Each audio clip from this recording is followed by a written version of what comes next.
Hello everyone. Our new lesson is the pod. As you can see in the picture, there are dolphins. This is because simply a group of dolphins swimming together or a group of whales swimming together is called a pod in English. This story was written by Maureen Crane Wardsky, who was born in Ashiya, Japan in 1940. Maureen Wardsky was also talented in drawing. She was an artist as well, and she had a deep connection with nature. This is why she wrote about nature, and at the same time, she drew pictures of nature and animals. Main characters in this story are Pete and Jess's mother. Pete and Jess are cousins who were close friends, but it seems that Jess was bothered um, by Pete because Pete always talked about fish. He was interested in fish and he always talked about fish and dolphins. He said dolphins aren't fish, they are mammals. Okay, simply because they have lungs, they breathe through their lungs, like dogs, cats, and even human beings. Irritably means bothered or annoyed.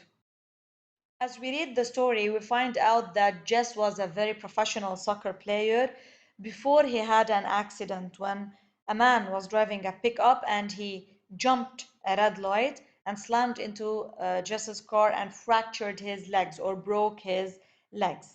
The family, the Waring family, had kind of a tradition which was an annual reunion. So every year, annual means every year, they would gather all together um, to and rent a house on New England's Cape and celebrate, kind of have a celebration together. But this March, of course, it was different. So this reunion happened in March, but this March was different because it was the first one after Jess's accident. This is why Jess was bothered because he all the time felt that his neighbors felt sorry for him, and all the time they had this look of sympathy towards him, and this made him feel bothered. Of course, this is why he got into his car and drove to the beach. Now, because Jess was bothered, he suddenly went outside the house. He drove his car to the beach, as we said, and monologue is when someone talks to himself, okay? And you know the first part, mono, it means one person. So monologue when someone talks to himself. As he was on the beach, just looking at the beach and just it was deserted, kind of deserted. There was no one there. He found a rock and he was just guessing whether it's a rock or something else. It moved, so he came closer and noticed that it was a dolphin. Of course, just felt of saving the dolphin because the dolphin was out of water. So he had nothing to help the dolphin with. He only had his windbreaker, which is a jacket. So he put the dolphin on the windbreaker or jacket and tried to pull him to the seawater.